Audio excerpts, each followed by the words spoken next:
You're an INFJ. You're a notorious giver. INFJs just give until they have absolutely nothing left. But that's just one of the lessons INFJs learn too late in life. In this video, we're going to cover 8 of these lessons that I wish I knew earlier. If you know anyone that could benefit from this, feel free to share it.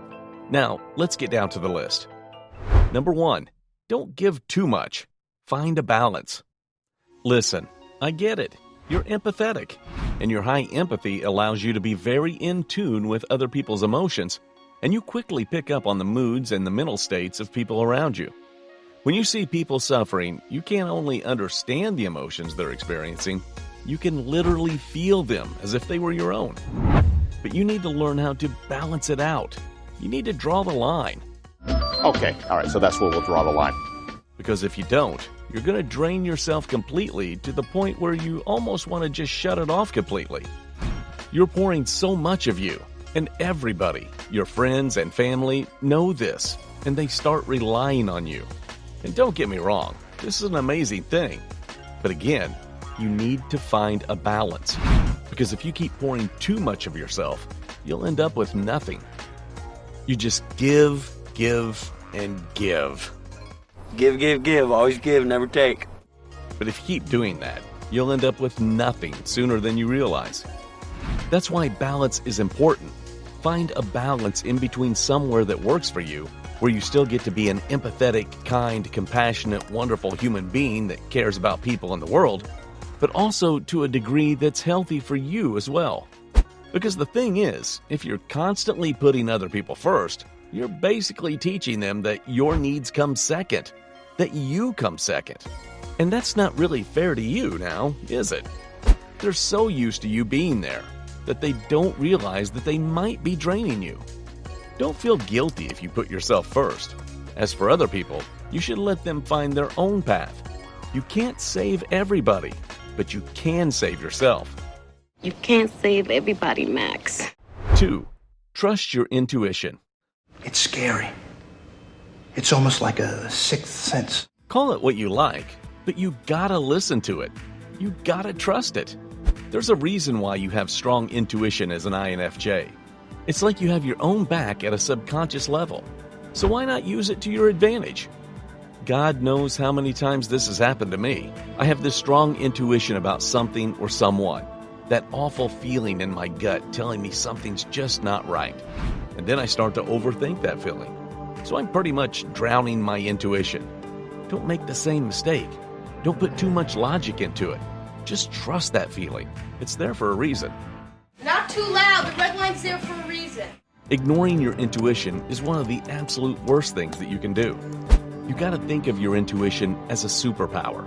And when you learn to truly listen to it, you can benefit from the creativity it offers and the feeling of confidence that it brings. Number 3, don't bottle up your feelings. If you're an INFJ, then it's safe to say that you're a self-reliant, introspective individual, which is just a fancy way of saying that you explore your feelings internally. But as you're probably very much aware of, this can lead to you bottling up your feelings from time to time. This is bad, like really bad. Is really bad. In fact, bottling up your feelings is the absolute worst thing you can do to your mental health. Anger, bitterness, resentment. Bottling up your feelings can lead to all those horrible things. And if you don't do something about it, these feelings can become lingering problems, and then it might just be too late. So why not deal with it now? You need to release all that emotional buildup, and the best way to do it is to talk about your feelings with a family member or a close friend. As an INFJ, internalization is your default setting. But what if I told you that talking to someone can actually lead to better understanding of your own emotions and ultimately healthier resolutions? If you don't do this and choose to bottle up your feelings instead, just know that they will come out eventually, but not in a way you want them to. Sure, you can hide your thoughts and feelings, but that doesn't make them go away. Instead, find someone to talk to. By doing so, not only are you going to nurture healthy relationships with others, but it will also help you with personal growth and well-being. Do that now, before it's too late. This situation must be controlled before it's too late. Number 4, it's okay to say no sometimes. I know. As an INFJ, you always want to go above and beyond for the people you care about. And it's a beautiful thing. That's exactly why INFJs are some of the most compassionate people on the planet. But you've got to learn how to say no sometimes. And no, it's not rude or anything. It's just necessary. And it's called setting boundaries. How about a loose follow? All right? Boundaries are good. Because otherwise, you're going to overextend yourself. And that can take a toll on your mental and physical well-being. Plus, saying no when necessary is going to help you establish productive and healthy relationships with other people. I know that as an INFJ, you're just great at taking care of others. But remember to take time for yourself. It can make a world of difference in how you feel. This, of course, doesn't mean that you should say no all the time. No, God! No, God, please, no! No! It just means that you need to prioritize what needs your attention. You need to make sure that your own needs don't get pushed aside in favor of other commitments and other people. Number 5, don't try to be perfect. It's one thing to make sure you're doing everything right, but always trying so hard to be perfect is something else entirely. This can have a bunch of negative consequences. You can, for example, feel frustrated and like a complete failure when you're far from reaching your goals. Everybody makes mistakes. This is what makes us human. Don't always strive for perfection, because if you do, you can miss out on the beauty and joy life has to offer. If you're trying to be perfect most of the time, you're just going to make yourself feel pressured, overwhelmed, and stressed. So relax, take a deep breath, and don't be too hard on yourself if you make a mistake. Remember, you are only human. But I am only human, and I am so bad at it. Number 6, you don't have to do everything yourself. Ask for help when you need it. If you're like most INFJs, then you probably have a tendency to do everything yourself instead of, asking for help every now and then. You don't need me to tell you just how overwhelming that can feel. It's like you'd rather drown yourself in work than ask for help. Just ask for help, even if it seems daunting or uncomfortable, especially then. You need to realize that everyone needs a helping hand from time to time, and you shouldn't feel ashamed because of it. Don't carry a burden alone. Share it.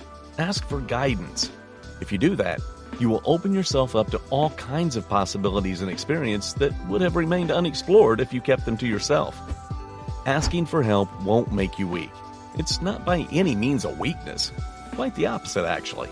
It's a sign of strength, because it takes strength to recognize the limits of your abilities. Number 7, you can't please everyone, and you shouldn't try. INFJs are selfless. That's their defining characteristic, and it's a blessing, most of the time. But it can also be a curse, because the thing is that you can't please everyone. It may seem like the right thing to do. After all, why would you want to make anyone mad? But it's not your job to make everyone happy. It's not my job. You do your own investigating. As an INFJ, I know it's hard to resist that urge, but you really have to. Instead, you should be focusing on staying true to yourself. Pleasing everyone is mission impossible, because there will always be someone who won't be happy, no matter how hard you try. So as an INFJ, you're better off striving for personal satisfaction rather than seeking universal approval. You can't make everyone happy, but you can make yourself happy. Number 8, understanding that when people hurt you, it comes from a place of their hurt. As an INFJ, you have that voice in your head, that critical parent, that tells you that you're not enough. I'm not leaving because I'm scared, or because I think I'm not enough. That it's always you that is the problem. So when people hurt you and lash out on you, you take that very personally. But you need to realize that most of the time that anger comes from a place of their own insecurities and hurt, and they're just projecting that on you. If you are not sure you're an INFJ, then make sure to check out our video about surefire signs that you are an INFJ. Also, hit that subscribe button for more value-packed content like this every single week.